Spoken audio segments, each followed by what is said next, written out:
ఇల్లు నిర్మాణం చేసుకున్నప్పుడు ఒక కుటుంబం లాగా, ఒక సైకిల్ లాగా ఉంటది.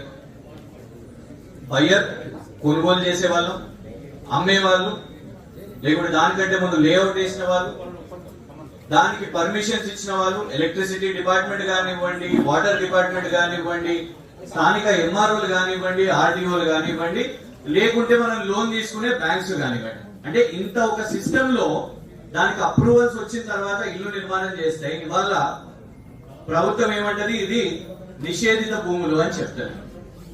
మళ్ళా దానికి మంత్రులు ఏమని చెప్తారు, ఎవరో అధికారులు తప్పిదం చేసిర్రని. ఒక అధికారి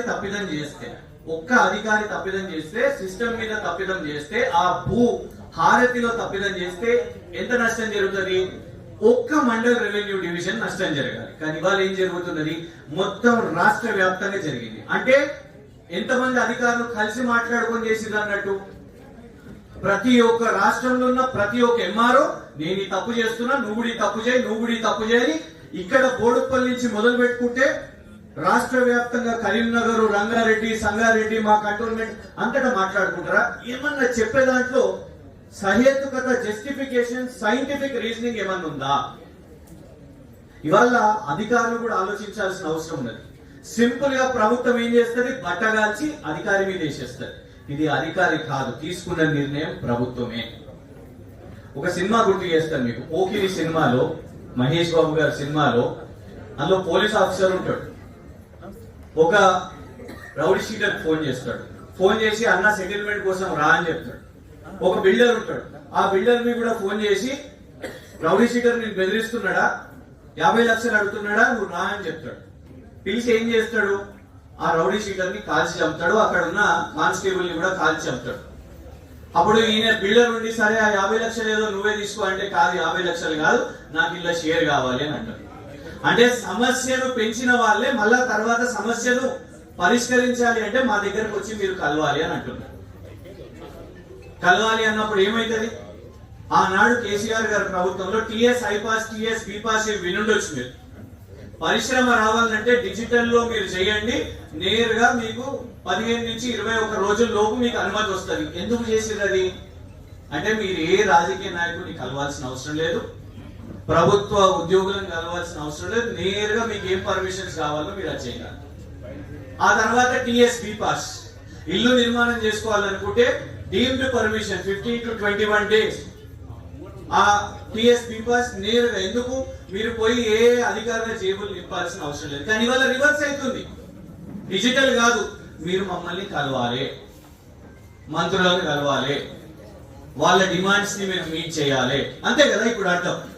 ఇంకొకటి ప్రాక్టికల్ గా ఇంకొక పాయింట్ కూడా మీరు గమనించండి. ఆల్రెడీ ఇవాళ ఒక్కొక్క జడ్జి గారి ముందు 5,000 కేసులు ఉన్నాయి. కోర్టులో 5,000 కేసులు ఉన్నాయి. దానికి దీనికి లింక్ ఏంటిదంటే, ఇప్పుడు ఈ 22A లో నిషేధిత భూములు అని అన్నప్పుడు మనం మంత్రి గారికి పోయి పైసలు ఇవ్వలేం, పోయి ₹1 ఇవ్వలేం. అప్పుడు మనం ఎక్కడికి పోతాం, కోర్టుకు పోతాం.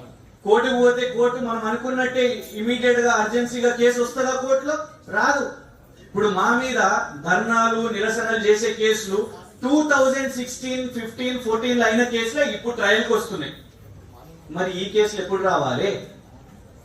సో ఇవాళ ప్రభుత్వము కేవలం డబ్బులు సంపాదించడానికి, కమిషన్లు సంపాదించడానికి ఈ 22A తీసుకొని వచ్చిరు అని స్పష్టంగా కనబడుతున్నది. పొంగులేటి శ్రీనివాసరెడ్డి గారి అబ్బాయి పొంగులేటి హర్ష రాఘవ కన్స్ట్రక్షన్స్ 75 మంది గుండాలను తీసుకొని పోయి, బుల్డోజర్లను తీసుకుపోయి రాత్రికి రాత్రి గచ్చిబౌలిలో కబ్జా చేయాలని ప్రయత్నం చేస్తే, ఒక ఇన్స్పెక్టర్ ధైర్యం చేసి, హబీబుల్లా ఖాన్ గారు, ఆయనకు బెస్ట్ ఇన్స్పెక్టర్ అవార్డు కూడా వచ్చింది, ఆయన ఎఫ్ఐఆర్ చేస్తే 3 రోజులకు ఆయన ట్రాన్స్ఫర్ చేసేసారు. అంటే అధికారులను సింపుల్ గా బ్లేమ్ చేస్తే ఏం కాదు కదా అని ఇవాళ 22A లో కూడా అదే చేస్తున్నారు.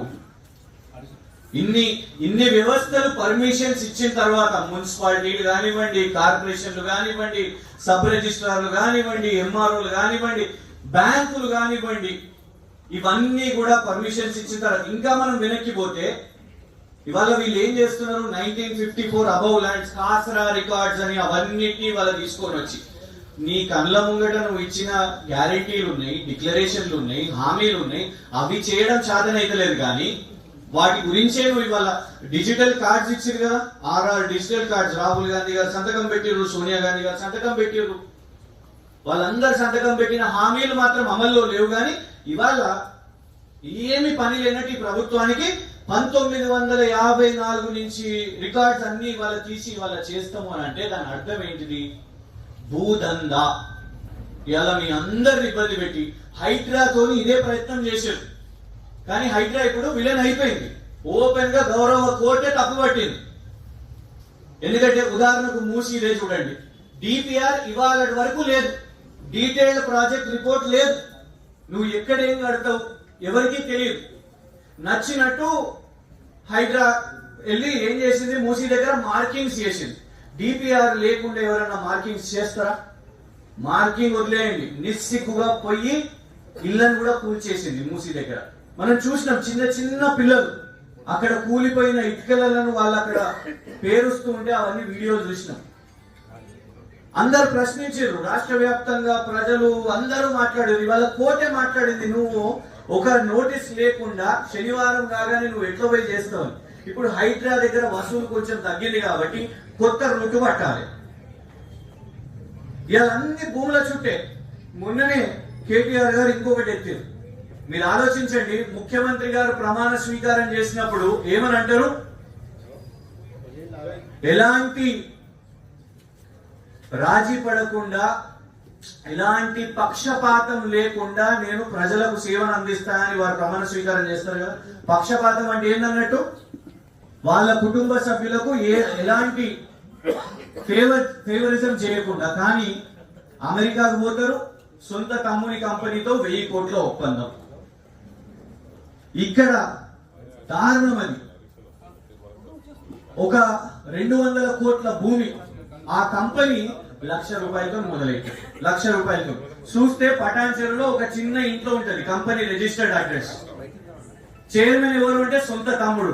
సొంత తమ్మునికి మీరు భూమి అప్పచెప్పేసారు అంటే మొత్తం భూదందా. మీకు అందుకే ఎక్స్ప్లెయిన్ చేస్తున్నా, భూమి మీద పడ్డారని. ఇవాళ ఈ 22A అనేది, దీని మీద మనం పోరాటం చేయకపోతే రాష్ట్ర వ్యాప్తంగా ఇదే ఇబ్బంది అవుతుంది. ఇవాళ అందరూ వాళ్ళ దగ్గరికి వెళ్ళి ఇంకొకటి ఏం చేస్తున్నారు, ఆ toll free help line number అని పెట్టారు. ఎవరన్నా మీరు ట్రై చేసిరా toll free help line number కి? No response. రీజన్ ఏంటి తెలుసా? ఇది మంచి స్కామ్. ఇది toll free help line number కి మనం కాల్ చేస్తాం. కాల్ చేసినప్పుడు మనకి ఎవరు రిసీవ్ చేయరు, మన ప్రాబ్లమ్ ని నోట్ డౌన్ చేసుకోరు. కానీ మీ నంబర్ నోట్ డౌన్ అవుతుంది. నంబర్ నోట్ డౌన్ అయిన తర్వాత వాళ్ళ అధికారుల కమిటీ కాల్ చేయరు. ప్రైవేట్ ఆఫీస్ ఒకటి ఉన్నది ముఖ్యమంత్రి గారి చుట్టూ. వాళ్ళ బ్రదర్స్, ఫహీం ఖురేషి అని ఒక వ్యక్తి, ఏవి రెడ్డి గారు, ఇట్లా ఒక టీం మొత్తం. వాళ్ళు డిఫరెంట్ అందరికీ తెలిసి వాళ్ళ రాష్ట్రంలో పాపము రియల్ ఎస్టేట్ వాళ్ళందరి వాళ్ళు ఎందుకు గజ వణుకుతున్నారు, రియల్ ఎస్టేట్ ఎందుకు పడిపోయింది అంటే కారణం ఏంటిదంటే వీళ్ళ దగ్గరికి పోయి అప్రోచ్ అయితే 1,00,000, 2 లక్షలు, 1 కోటి, 2 కోట్లు కాదు, ఇలా మొత్తం కమిషన్ అడుగుతారు కావచ్చు, ఇలా 30% అడుగుతారు అనేసి. ఇంత దారుణమైన ప్రభుత్వం